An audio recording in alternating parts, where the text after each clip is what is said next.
Shapes in the sky? They don't seem to be ordinary shadows moving among the clouds, but the more I observe, the more something begins to bother me. They don't move randomly. There's a pattern there. There's an intention behind each movement. And the silence of the street, previously almost imperceptible, begins to weigh on me as if it were watching me too. Where are the cars, the people? No sign of life. Nothing moves except that which shouldn't move. Only the distant sound of the wind and the erratic flapping of wings up there. Too big, too heavy, too wrong. I try to convince myself that it's just the late afternoon light. My imagination playing tricks on me after a tiring day. But the air is still heavy. The whole city seems to have held its breath, waiting for something. When one of them passes closer, right below the blanket of grey clouds, I see it. Faulty feathers, broken, spasmodic movement. And the eyes. Lifeless eyes, opaque as frosted glass. My brain tries to deny it, tries to rationalize it, but my body recognizes the danger before reason does. A chilling shiver runs down my spine. No, this can't be real. Zombie pigeons. It's ridiculous just to think about it. A B-movie script. And yet, nothing in my instincts tells me to laugh. It tells me to run. Now. They descend almost simultaneously, but not in a full-scale attack. Not yet. They're testing it. Measuring my reaction, like experienced predators do before pouncing. Their movements are too synchronized to be natural.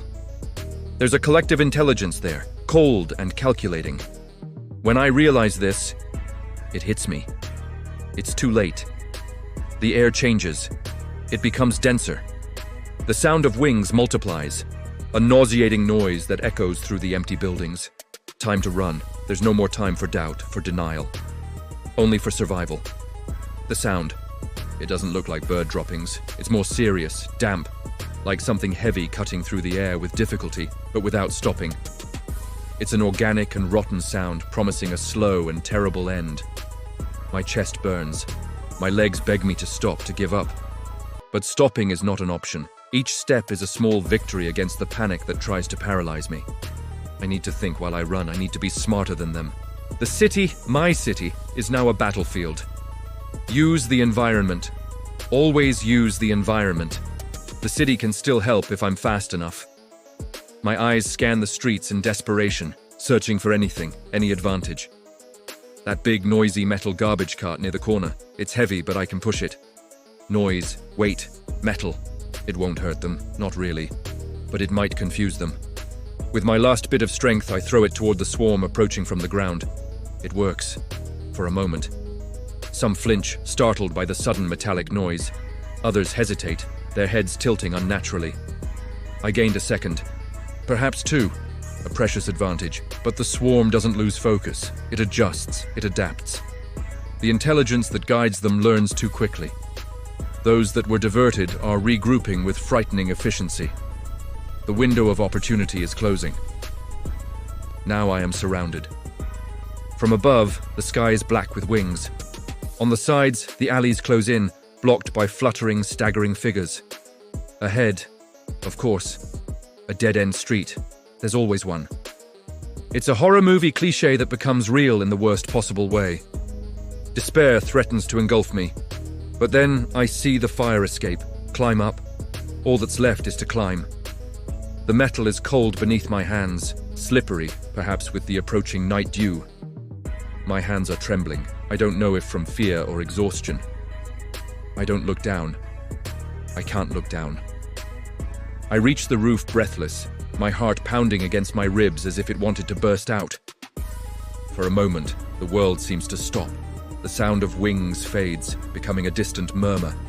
The city stretches out below me, silent and indifferent. But the silence up here isn't peace.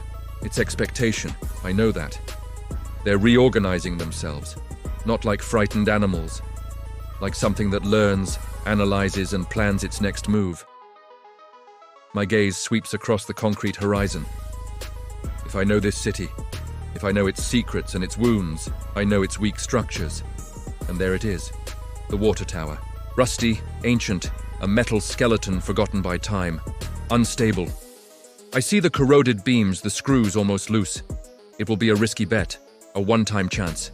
If I land at the right moment, I'll be able to trigger a chain reaction, and it's going to take half of them down with it. I need to act, now.